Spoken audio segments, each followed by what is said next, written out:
मध्ये शरद पवार यांच्या राष्ट्रवादीकडून पहिली यादी जाहीर झाली आहे। पहिल्या यादीमध्ये 6 उमेदवारांच्या नावाची घोषणा करण्यात आली आहे। माजी नगरसेविका सुनीता रोटे यांना पक्षाकडून पुन्हा एकदा संधी दिली जाते, तर इतर 5 उमेदवार पहिल्यांदाच निवडणुकीच्या रिंगणात आहेत।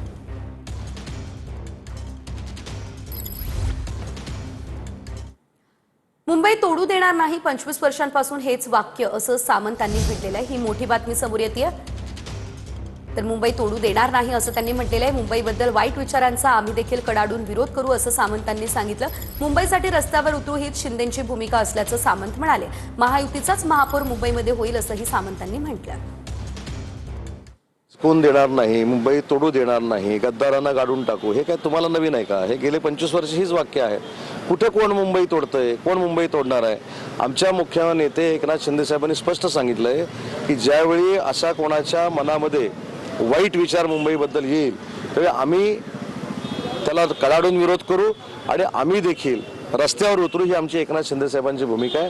तीच मुख्यमंत्र्यांची भूमिका आहे। मुख्यमंत्र्यांनी देखील सांगितलं, कारण शेवटी 25 वर्ष आपण राजकारणातली जर बघितली, भाषणं जर बघितली, की दर 5 वर्षांना मुंबई तोडण्याचा कुटील डाव विरोधक आखत आहेत, अशा पद्धतीचीच भाषणं होतात आणि त्याच्यातनं काय मुंबईकरांना जास्त आउटपुट मिळेल असं मला वाटत नाही। महायुतीचाच महापौर हा मुंबईवर होईल। जागांबाबतचा तिढा सुटलाय का आणि शिंदेंच्या शिवसेनेला मनासारख्या जागा मिळाल्यात का? तर मगाशी मी असं सांगितलं की चर्चा ही अंतिम टप्प्यामध्ये आहे। आमचे शिवसेनेचे सरचिटणीस राहुलजी शेवाळे आणि भाजपाचे मुंबईचे अध्यक्ष अमित साटम यांनी पत्रकार परिषद घेऊन हे काल सांगितलेलं आहे। आम्हाला वाटलं अदानी काही पक्षांचे नारळ फोडायला येतात असं महाजन म्हणाले। शरद पवार अजित पवार एकत्र येत असल्याच्या चर्चा आम्ही रोजच ऐकतोय असंही त्यांनी म्हटलंय। दोन्ही पवार एकत्र येत असतील तर आमच्या शुभेच्छा असंही गिरीश महाजन यांनी म्हटलंय। म्हटलं का अदानी काही नारळ फोडायला येतात का पक्षाचं असं म्हणताय का तुम्ही? तसं नाही ना। मग विकासाच्या कामावर अदानी मोठे इन्व्हेस्टर आहेत, अनेक ठिकाणी ते मोठी इन्व्हेस्टमेंट करतात, हजारो कोटीची रोजगार निर्माण होतोय। मग मला वाटतं अशा ठिकाणी जर त्यांची इंडस्ट्री असेल, मला माहित नाही, पण त्यांची काही इन्व्हेस्टमेंट असेल मोठी, त्यांनी काय गुंतवणूक केली असेल, ते असतील, शरद पवार साहेब असतील, तर अडचण काय? ते रोजच तुम्ही चर्चा करता, तुमच्या माध्यमातून मला कळतंय, ते रोग एकत्रही बसतायत, ठीक आहे ना। काय आता त्यांची होत असेल त्याची युती तर त्यांना शुभेच्छा आहेत आमच्या, आमचं कुठे काय नाही म्हणणं आहे। शरद पवार आणि अजित पवार उद्या पुन्हा एकदा एकाच मंचावरती येणार आहे। वसंतदादा शुगर इन्स्टिट्यूटच्या 49व्या वार्षिक सर्वसाधारण सभेनिमित्त पवार काका पुतणे एकत्र येतील। दिलीप वळसे, बाबासाहेब पाटील, जयंत पाटील हे देखील या दरम्यान उपस्थित राहणार आहेत।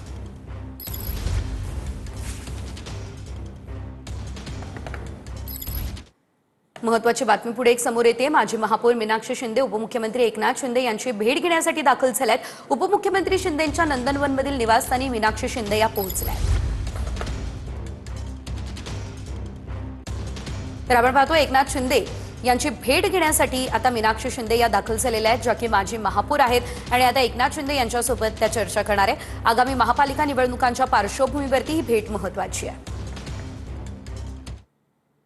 तिकडे मीरा भाईंदर या ठिकाणी शिवसेना आणि भाजपची युती तुटणार असं जवळपास निश्चित झालेलं आहे आणि एकंदरीत शिंदेंच्या शिवसेनेकडून युतीसाठी भाजपला 24 तासांचं अल्टिमेटम देण्यात आलंय।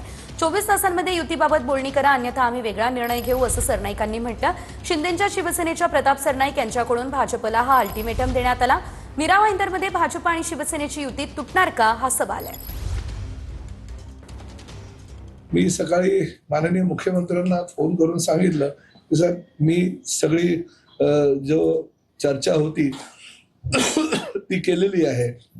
त्यांचा जो काय निर्णय आहे तो निर्णय 24 तासामध्ये देणं अपेक्षित आहे। जर त्यांनी उद्या दुपारपर्यंत जर निर्णय दिला तर ठीक आहे, नाहीतर मग आम्हाला शेवटी काहीतरी निर्णायक भूमिका घ्यावी लागेल, कारण शेवटी काहीच प्रतिसाद येत नाही। तुम्ही प्रतिसाद देत नाही आणि आमचे उमेदवार आमच्या पाठीमागे लागले की काय करावं। तर 24 तासामध्ये जर काही त्यांनी प्रतिसाद दिला नाही तर आम्हाला आमचा निर्णय काय तो आहे तो निर्णय घ्यावा लागेल। मुंबई महानगरपालिकेसाठी मनसैनिकांना एबी फॉर्मची प्रतीक्षा आहे। अनेक इच्छुक मनसैनिक उमेदवारांची शिवतीर्थाबाहेर गर्दी दिसतेय। घाटकोपर परसुव्यातील उमेदवारांचे एबी फॉर्म मिळवण्यासाठी लॉबिंग सुरू आहे। शिवतीर्थावरती बाळा नांदगावकर, अविनाश अभ्यंकर, नितीन सरदेसाई यांच्या मॅरेथॉन बैठका सुरू आहे।